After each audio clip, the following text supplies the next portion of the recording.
A Heart for the Holidays. Written by an awkward fiction reader and Kitten326.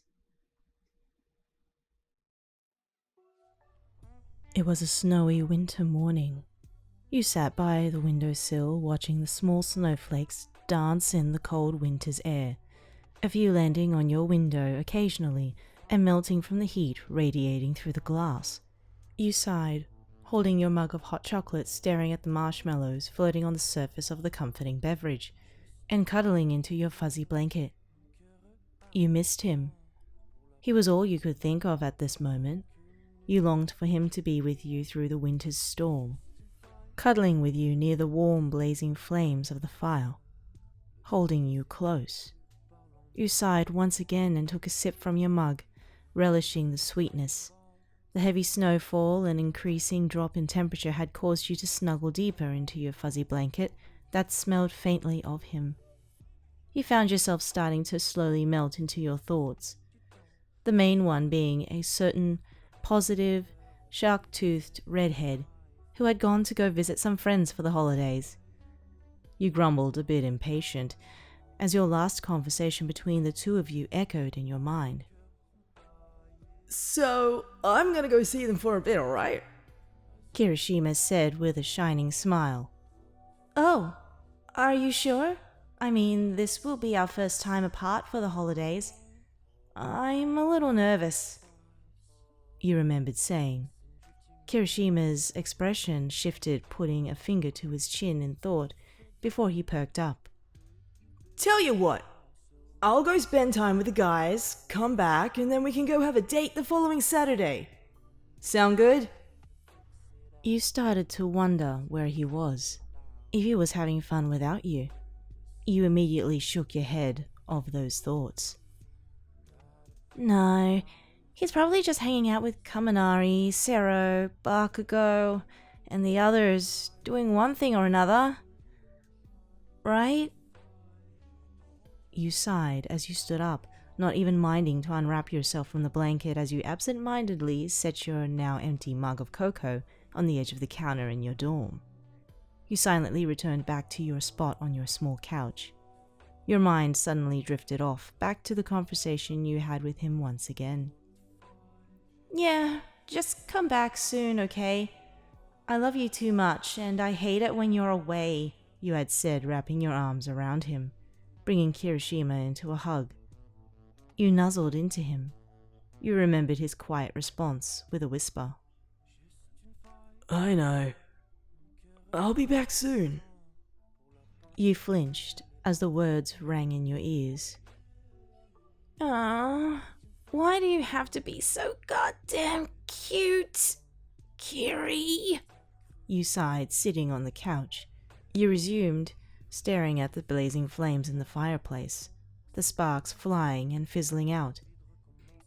You felt the sadness sink in, thinking about how much fun he must be having as you leaned into the couch, tears pricking at the corners of your eyes. God, Kiri, why? Why did you have to go? Am I not enough? You threw your face into your hands, your emotions boiling over. You wanted him back. You weren't used to being apart from him. You did everything together since you agreed to become a couple, and you were almost never apart, especially not on holiday breaks. This was new, and you didn't like it. You felt so incomplete. You wanted to curl up into a ball and wait until he'd scoop you into his arms and embrace you. You were ripped from your thoughts by knocks at your door. You got up from the couch, realizing tears had fallen down your face while you were lost in your thoughts. You dried them with your blanket, straightened your posture, and walked to the door hesitantly. You opened it, and to your shock, Kirishima was standing there, beaming and looking like he would practically burst with happiness at any moment. Baby! He shouted before enthusiastically wrapping his arms around you, sweeping you off of your feet and spinning you around. Whoa, Kiri, what are you doing back already? You're early, you managed to say while Kirishima still spun you around. Oh, right, he said, slowing his motions and putting you down. You held your head for a few seconds from the slight dizziness after Kirishima's affectionate spinning before you felt his strong arms around you, bringing you into a hug. You blinked for a few seconds before you wrapped your arms around his neck as well.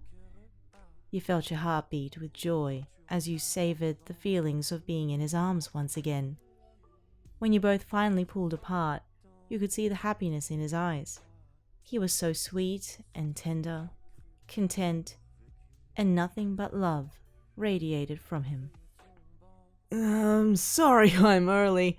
I just missed you so much and I couldn't stop thinking about you. I just missed you so much. Your heart swelled in your chest. I missed you too, Kiri. I missed you so much, you rang cheerfully before you wrapped your arms around his neck again, pressing your foreheads together affectionately. He put his hands on your waist, holding you close. And that's not all. You pulled away and tilted your head slightly in confusion. I also wanted to give you this. Kirishima leaned forward, brushing his lips against yours. You flinched before melting into him, allowing your lips to connect into a sweet, long-awaited kiss. A few minutes passed before you finally broke apart, staring contently into each other's eyes. It was worth the wait. Kirishima cupped your face, and you leaned into his hand before you took his arm and led him to the couch, sitting down with him, the blanket wrapped around the both of you while his arms held you close. You snuggled into his chest, hearing his heartbeat, and felt him plant a kiss on your head with a smile. You felt yourself relax in his warmth. The feeling of just being with him engulfed you, and you nuzzled him lightly before asking softly, Kiri, are you gonna leave me again? You felt him shift before he pulled you away from him to gaze into your eyes for a moment. He smirked. Never again. And if I do, I don't want to think about that. I just want to think about you and the cuddles I want right now, he said happily before holding you close in his arms once again. You both drifted to sleep by the fire on this cold winter's day.